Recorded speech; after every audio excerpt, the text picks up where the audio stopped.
Okay, Tom, are we good?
McDonald, the District Superintendent for the Genesee Valley Educational Partnership. I am also your moderator for this evening's virtual public hearing for the monitor for the Rochester City School District. Today's public hearing is on the subject of the duties and responsibilities of the state-appointed monitor and the fiscal status of the Rochester City School District. In my role as monitor, I will explain for viewers and participants how the hearing will be conducted, call upon speakers who have made arrangements in advance to make comments or ask questions during this public hearing, ensure that public comments that have been received prior to this hearing are entered into the public record, and should time permit, an opportunity for panelists to answer questions.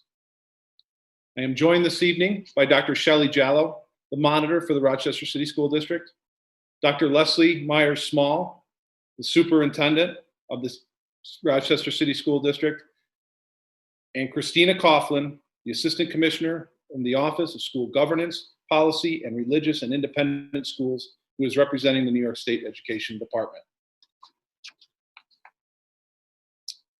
Our agenda for this evening's meeting is as follows. I will first explain how this public hearing will be conducted and how persons may participate. Next, Dr. Jallow will do a presentation on the fiscal matters that are covered in the legislation so that we can all have some common information regarding the topic. Next, I will provide an opportunity for people who have registered in advance to participate in this public hearing to make comments regarding this topic.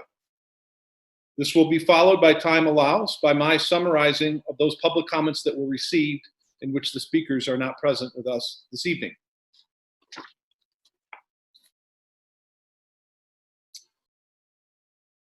This evening's protocols. After Dr. Jallo has finished her presentation, we will open it up for the speakers who emailed us in advance indicating they would like to speak today. When that time comes for public comments, I will call upon each speaker in the order they signed up to speak. When I call your name, please turn on your video and your microphone will be unmuted. At that time, you will be given 3 minutes to make your statement. When you have 30 seconds remaining in your allotted time, I will inform you. After the 3 minutes, I will ask you to finish. I will ask if you finish your last sentence, and thank you for your statement. We will then mute you and move on to the next speaker. If anybody would like to submit a comment who did not email us, you can still submit your comment at the email address that was on your screen, and your comment will be made part of the public record of this hearing. At this time, I'd like to introduce Dr. Shelley Jallo for her presentation. Dr. Jallo. Good evening, everyone. Thank you, Kevin, and welcome to all who are participating in tonight's virtual hearing. I'm Shelley Jallo, the monitor assigned by the Commissioner to the Rochester City School District. I have decades of experience in school district improvement and have served as the Senior Director of School Improvement in the Learning Innovations Program at West Ed. Prior to my time at West Ed, I supervised, coached, and mentored school and district leaders in school districts throughout New Jersey, representing low-performing elementary, middle, and high schools. I am very familiar with the academic and fiscal challenges faced by the district, such as Rochester City School District. This hearing is being conducted to meet the requirements of a new state law that directs the Commissioner of Education to appoint a monitor to the Rochester City School District. The Rochester City School District is not unique in this regard. Similar provisions of law also require the Commissioner to appoint monitors to the Hempstead and Wyandanch school districts. A somewhat different provision of the law establishes monitors for the East Manispoc School District as well. As the monitor for Rochester, I am charged with providing oversight, guidance, and technical assistance related to academic and fiscal policies, practices, programs, and decisions of the school district and its Board of Education and Superintendent. On May 26, 2020, I was appointed by the interim Commissioner Tahoe to be the monitor for Rochester City School District. The public hearing we are conducting today is required by the state law that established the position of the monitor. We are doing the hearings this month, our last hearing, because by law, they must be conducted within 60 days of my appointment on May 26, 2020. The purpose of this third hearing is to explain the role of the monitor in providing oversight and assistance in financial matters of the Rochester City School District, to take public comment on the fiscal performance of the school district. Every New York State school district, with the exception of the big 5 cities of New York, Yonkers, Rochester, Syracuse, and Buffalo, operates on an annual budget that must be approved by the voters of that community. The big 5 districts operate as a branch of local government with no taxing authority. Rochester's annual budget must be approved by the Rochester City Council. While the Rochester School Board does not control how much tax levy funding is raised for education, the board is primarily responsible for deciding how the school district funds are spent. The chief executive officer of the school district is the superintendent of schools, who manages the day-to-day operations of the district schools. In turn, the Board of Education appoints the superintendent and is responsible for the management and operations and policymaking for the school district. School boards are elected by the voters of the community. The Rochester School Board has 7 members, each of whom is elected to a 3-year term. Due to the fact I was appointed on May 26, I did not have any input into the development of the 2021 school budget. Last year, due to a budget shortfall, the following actions were initiated: staff reductions, building closures, new directives on the use of substitute staff, modification of federal funding, to name a few. My role in the financial condition of the school district will begin with the 2021 school year end condition and the 21-22 district budget, 1920 budget facts. The budget was $931,299,075. The revenues supporting this budget arise from state aid, city aid, and miscellaneous aid from other sources. As you can see, 69.8% of the aid came from the state, 12.8% came from the city, and 17.4% was considered miscellaneous funds. Continuing with other facts from the 1920 school budget, you can see over the last 4 years the change in the budget from year to year. From 17, 18, that change was a 2.2% increase. The next year represents a 3.7% increase in the total budget. And in the 1920, there was a 1.7% increase. Overall, for the 2021 school year, the budget represents a 0.4% decrease.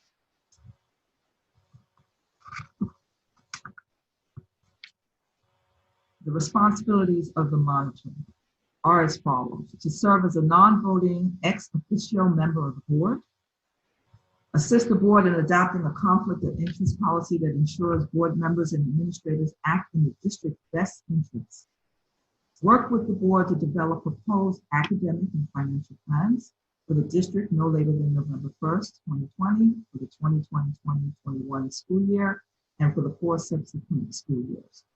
Beginning with the 21-22 school year budget, ensure that the budget is balanced and consistent with the district's long-term financial plan. In addition, to talk more deeply about the details of each layer of the responsibilities, when I serve as the non-voting ex officio member of the board, the monitor will, by virtue of her position, serve as a member of the school board with the right to attend all meetings, both public and executive sessions, and to participate in discussions on all matters coming before it. The monitor is not entitled to vote on matters coming before the Board of Education, nor is my presence considered in determining a quorum for the Board of Education. Assist the board in adopting a conflict of interest policy that ensures board members and administrators act in the district's best interest. Ensuring that no employee or board member has a conflict between their official duties for the school district and their outside interests is critical to maintaining the fiscal and operational integrity of the Rochester schools. The development of a comprehensive ethics conflict of interest policy in accordance with Article 18 of New York State General Municipal Law will assist greatly in attaining compliance. Assist the board in adopting work with the board to develop a proposed academic and financial plan for the district no later than November 1st. For this school year approaching, along with the subsequent 4 school years. It is crucial to the academic and fiscal stabilization of the school district that a long-term academic and financial plans be developed to guide the Rochester schools into the future. Remember, a plan is just that, a plan. It consists of best estimates, fact sets, and decision-making at a given point in time. Plans are subject to alteration as conditions change and must be adapted or updated to correspond to present conditions. District's long-term financial plan. In developing the financial plan, the monitor and the board will examine the impact of contractual salary increases, the long-term outlook on the cost of providing outside services, trends in benefit costs, changes in debt service, and the future needs of the school district in terms of enrollment, staffing, and capital projects.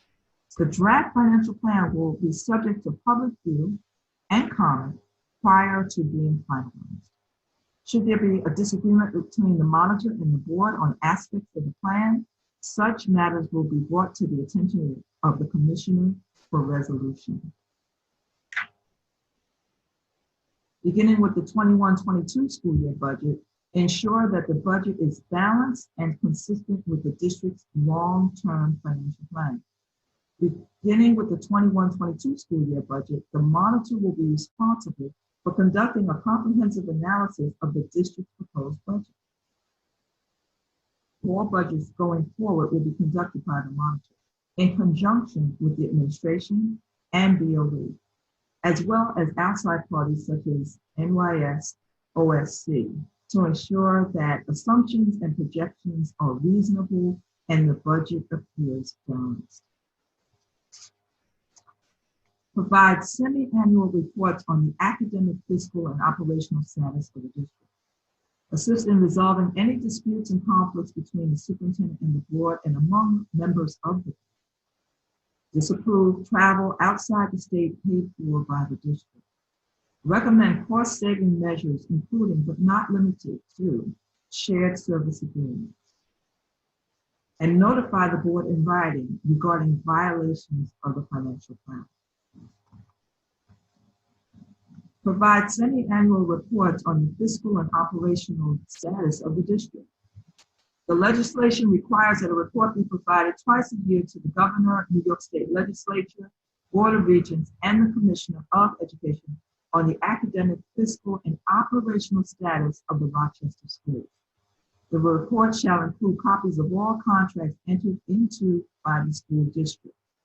The monitor will have access to documents and records of the school district, including databases. The monitor currently has the ability to generate a wide variety of financial reports independently.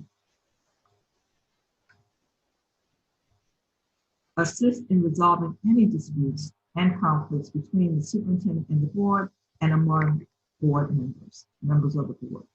Overwhelmingly, when disagreements arise between the superintendent and the board members, or among board members themselves, such disputes are able to be resolved internally. For such cases when these disagreements cannot be resolved, the monitor will make every attempt to amicably bring the parties together. Authority to disapprove travel outside the state paid for by the district. In the past, there have been questions raised regarding the travel of employees, administrators, and board members to out-of-state conferences. Due to the fact that the school district is operating under very tight budgets, these are expenses that must be controlled. The monitor is empowered with final decision-making on the necessity and benefit of travel outside the state for meetings and conferences. Authority recommend cost-saving measures, including but not limited to shared service agreements.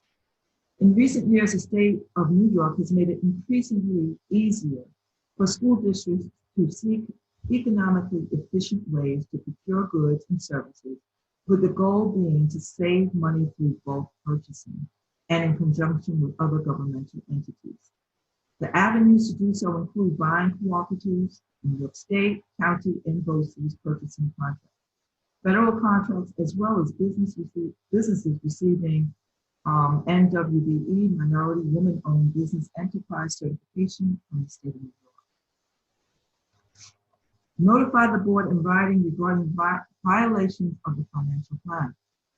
A violation of the 5-year financial plan might exist where the administration or school board attempts to spend funds on questionable items or to spend funds when funds are not available for the intended purpose.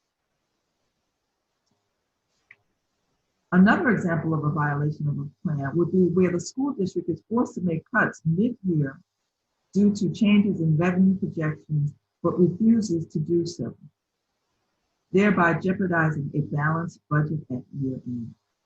In both cases, the monitor would notify BOE of the violation and request corrective action. If a correction is not made, the monitor would advise SED for possible action. Next, we will allow persons who have signed up to speak a maximum of 3 minutes to make their comments and/or ask questions. Thank you. Thank you, Dr. Jallo, for the explanation of your role as monitor and the overview of the fiscal status of the Rochester City School District. This evening, we have had 3 people that have registered in advance to address us tonight. I'm now going to ask those people who have to please come forward. I will call on you in the order in which you have signed up.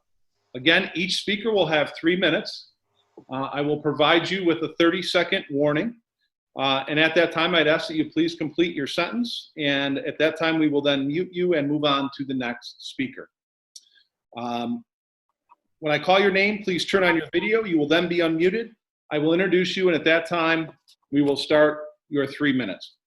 Our first speaker this evening is Kathy, parent, and her subject is the reopening of schools. The floor is yours.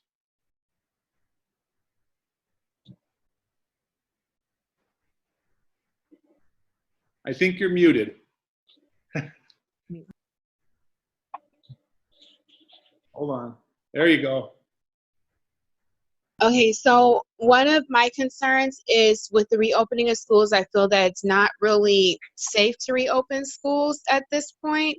I mean, my kids love the school that they go to. Another concern is with the special needs kids. I have a child that's on a spectrum. If you reopen the schools, they usually have a tendency to have issues with wearing masks. He doesn't even wear a mask when he's in the store that much sometimes. We have to remind him to keep it on. Also with the whole thing with hygiene, they're not really good with hygiene. And with social distancing alone, that he's not going to understand it. He has issues with communicating when he's sick, when he has pain. So if he catches this virus, it might really cause an effect on him because sometimes he has a delayed response to letting us know when he's not feeling good. So that was like my main concern was pretty much the opening of schools. And just in general, I'm a healthcare worker. We have a hard time wearing the mask 8 hours out the day. So I can imagine with the children how hard they might have it. So I have 2 kids, one that is in regular education that's not autistic, and I have another one that is autistic. So I even know even for the kids that are not autistic, that's a struggle for them to wear the mask and stuff like that. So that's what my concern is. We thank you for taking the time tonight and sharing your comments with us. Thank you so much and have a great evening. Thank you. Okay, our second speaker this evening is Cynthia Clay, a parent, and the subject matter is a concern over racial discrimination and bias within the RCSD. Ms. Clay, the floor is yours.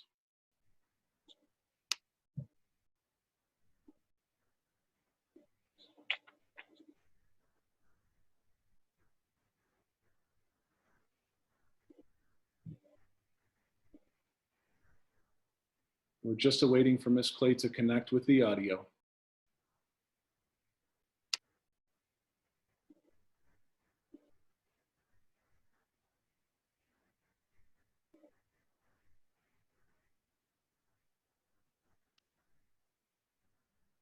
Ms. Clay is in the room. She needs to start the video and unmute her. I can see that she is trying to connect to the audio. Here we go. Ms. Clay, you just need to unmute and turn your video on. Thank you. Oh, okay.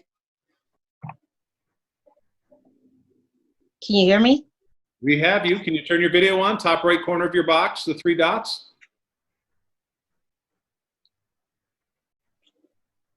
Oh, you're muted again. You got to unmute too, please. Oh, all I see is Zoom audio. I don't see where I'm supposed to turn on the video. In the top right corner, next to mute, there's 3 dots. There isn't. No. There isn't. All right, well, I'll tell you what. We got you. We can hear you loud and clear. I'll stop talking and I'll start the timer for your 3 minutes for you to address us tonight. So you may begin. Oh, I got 3 minutes. Oh, I'm surprised. Okay. I'm just wondering, with the COVID, are the kids going back? And if they go back, are we keeping the same staff? Because some of the staff, as we know in the past, has been racist, has been biased and has not treated our brown and black children fairly. So I'm wondering, how is that going to be addressed in the new year?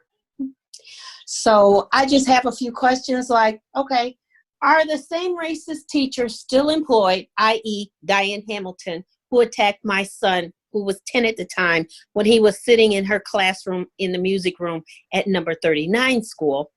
Is she still employed up at number 22 on Upper Falls Boulevard and Hudson Avenue?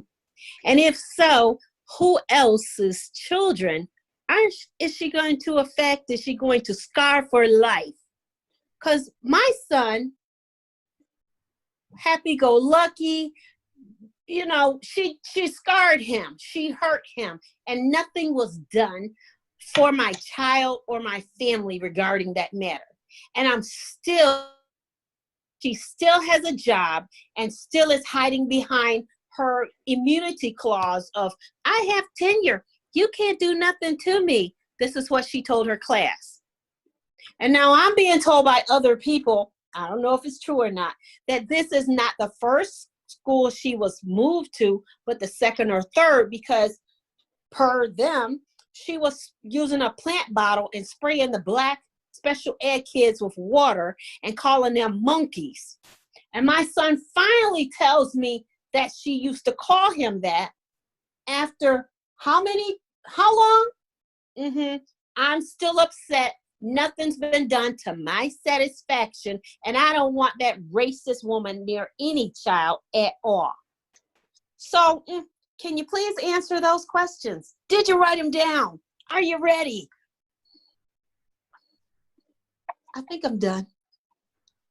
Ms. Clay, thank you for your participation in this evening's hearing. Your questions will be a part of the public record. Thank you. Thank you. Okay, our third public speaker this evening is Laura Smith, a community member regarding financial transparency and funding. Ms. Smith, if you could please unmute yourself and turn your video on. When you appear, I will start the timer. Hello. We have you. I can hear you. Thank you. Hi, my name is Laura Smith. I'm a Rochester City resident and the proud parent of a future RCSD student. Dr. Jallow, I welcome you as an individual with extensive experience and knowledge. I look forward to the best practices and financial management changes you'll make to our district. However, I would like to voice my concerns about seeing this process as a solution to our financial issues. There is a popular narrative both in our city and at state level that the root cause of the poor performance of our school district is mismanagement. I'm sure you've read the stories, you've had the conversations. Our board is the problem, the finance team is the problem, central office is the problem, the teachers are the problem. It goes on, an endless revolving door of personnel and program changes, an endless cycle of blame and recriminations. The very appointment of a state monitor and the fact that both the monitor and the previous distinguished educator position are funded from the school district's budget only reinforce the notion that we are a naughty district that would perform better if we would just act right and implement better fiscal management practices. I don't believe that narrative because it isn't supported by the data. If we compare our graduation rate with our neighbor cities, for example, for the year 2018-19, our graduation rate was 63%. It was 64% in Syracuse and 65% in Buffalo. So unless these other districts have exactly the same board, the same central staff, the same teachers, it's hard to argue that something unique is happening here caused by the people of our district. The much more likely scenario is that we are dysfunctional, lurching from one crisis to another, because just like Buffalo and Syracuse, we don't receive enough funding to provide the quality education our children deserve. That the poor financial practices adopted by our district, moving money from place to place, stem from trying to make the numbers work to fund essential services that just aren't possible without more money. This problem is well known. The highest court in New York State has already found that our district is unable to provide a sound basic education because of the lack of funding. The state has the foundation aid formula to calculate that shortfall. Even the New York State Education Department website doesn't show our district's spending compared to our neighbor districts like Pittsford, because the disparity between us and districts that spend on average $11,746 more per special education student per year is just too great. Dr. Jallo, I ask you to not only help our district put in place the financial framework we need, but also to help us shine a light on the harm being done because of inequitable funding. 30 And seconds. thank you. And help us end this local blame game and change the conversation from what is wrong with our district to what is wrong with a system that so undervalues city children. Thank you. Thank you, Ms. Smith, for your comments this evening. We appreciate you attending this public hearing. Okay, we did have a comment submitted to the district in advance, and as we have in the prior two hearings, what I will do is I'll introduce the name of the person, and in this case, I believe I'll be able to read the entire comment within the 3-minute allotted time. The parent's name is Erin Koger, and the topic is regarding teacher training for the use of Zoom. Her comments are as follows. I am a parent of an RCSD child. I won't be able to attend the meeting this evening as I'll be in class. However, my suggestion is to train teachers to use Zoom, as that's how my classes are conducted, so students can stay safely at home. For those with little children, leave them and let them stay home to assist with teaching over Zoom. Give students tablets and Chromebooks and have Spectrum provide hotspot fobs for just those devices. Make it so devices can't be used to watch Netflix, Amazon Prime, etc. It seems far-fetched, but in my opinion, it's a safer option because I'm in the process of removing my son from school to be homeschooled because I refuse to put his life at risk. And that comment will be entered into the official public record of this hearing. That concludes our hearing for this evening. This was the third and final hearing regarding the monitor for the Rochester City School District. We'd like to thank everybody who participated in today's virtual hearing. Your participation shows your commitment to improving the education in the Rochester City School District. We'd like to thank those who participated in our last two hearings as well. As I've said a number of times, a record of this public hearing and others will be made available on the district's website. Answers to any questions that are relevant will also be available on the public record. And with that, we shall conclude this public hearing. Please be well and stay safe. Good night, everyone.